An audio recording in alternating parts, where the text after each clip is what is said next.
The Supreme Court just handed a major win to women and reproductive rights. Now, the court recently had a 5-3 decision that blocks Texas from enforcing two of the biggest pieces of its landmark 2013 law. Now, that law required doctors who perform abortions to have something called admitting privileges at a hospital within 30 miles.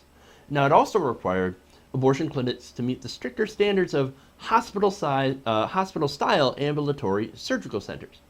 Now, somebody who doesn't pay attention to politics, that actually sounds pretty reasonable.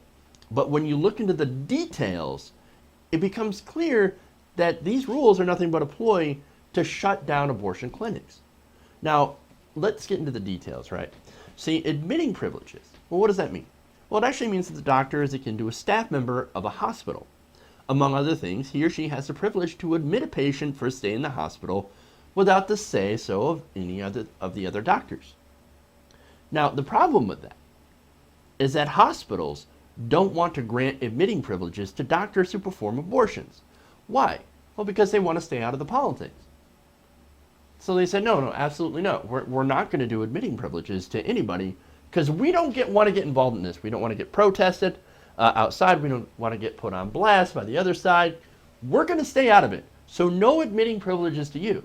And then there are some hospitals that are also religious in nature. A lot of Catholic hospitals or hospitals that have a lot of funding from religious sources.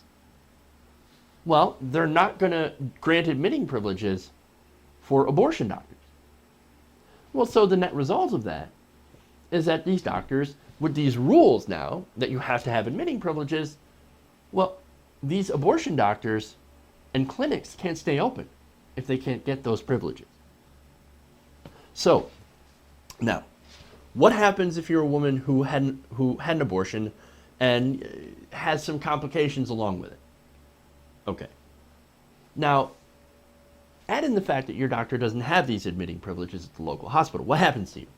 Right? This is a Republican conservative argument, right?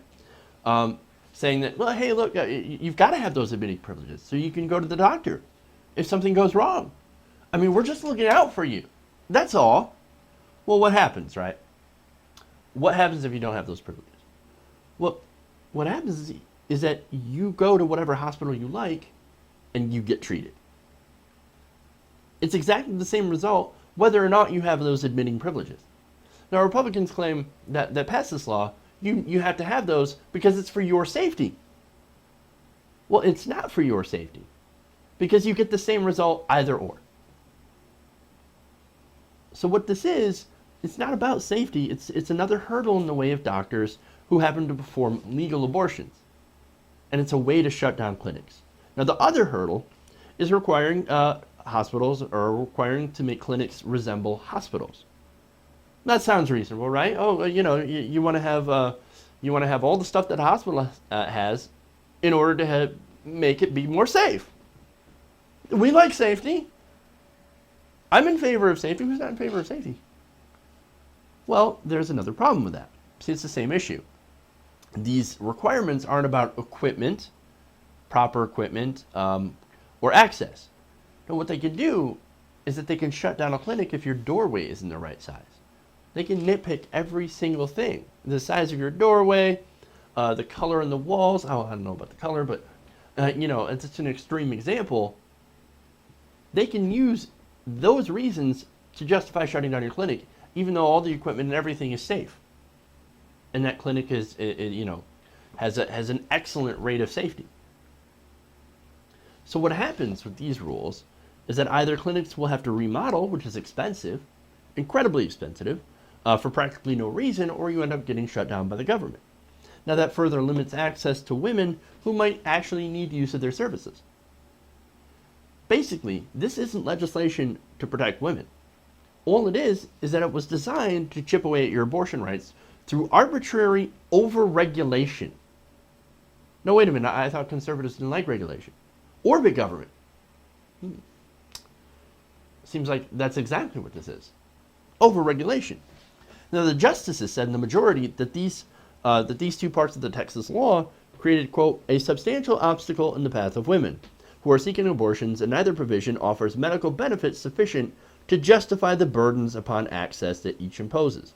Now, Stephen Breyer was joined in the 40-page majority opinion by Justice Elena Kagan, Sotomayor, Ruth Bader Ginsburg, and Anthony Kennedy, who was considered the swing vote. Now, according to the Center for Reproductive Rights, they said today women across the nation have had their constitutional rights vindicated. The Supreme Court sent a loud and clear message that politicians cannot use deceptive means to shut down an abortion clinic.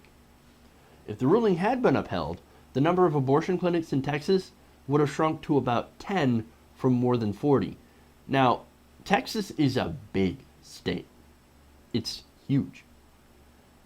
If you only have 10 clinics, that is not a lot of clinics in such a large area. It would make it very, very difficult for women to be able to access those services. That's the whole problem. And see, here's the thing about Republican politicians that I don't get. Now, the Second Amendment should be an unregulated freedom for all bonanza. That's what they think, right? Now, I know a lot of gun owners will disagree with that. But on abortion, no, we should regulate the fuck out of that. Regulate those uteruses, man. Got to make sure they're over-regulated just to be sure. Just to be sure. Or, if we can't just over-regulate them, well, we want them banned. I mean, that's their whole goal of this whole thing, is to chip away rights until there are no rights left. And that they've effectively banned abortion. Now, I know that there are significant differences between these two examples, right? But both are constitutionally protected rights that are subject to reasonable regulation. These abortion restrictions in Texas, well, they were unreasonable and had nothing to do with protecting women. If they really wanted to reduce the numbers of abortions, they would support comprehensive sex education and access to contraception.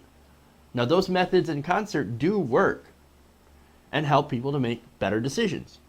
Now, I'm all for reducing the number of unwanted pregnancies and therefore decreasing the number of abortions. But it's clear that while many Republican politicians claim to be pro-life, they're actually using this issue as a way to chip away at rights to appease a very small minority of uninformed, largely religious people, all in order to get their votes. And that's what this legislation was really all about. And that's why, of course, this is an incredible victory for reproductive rights, and it should be celebrated.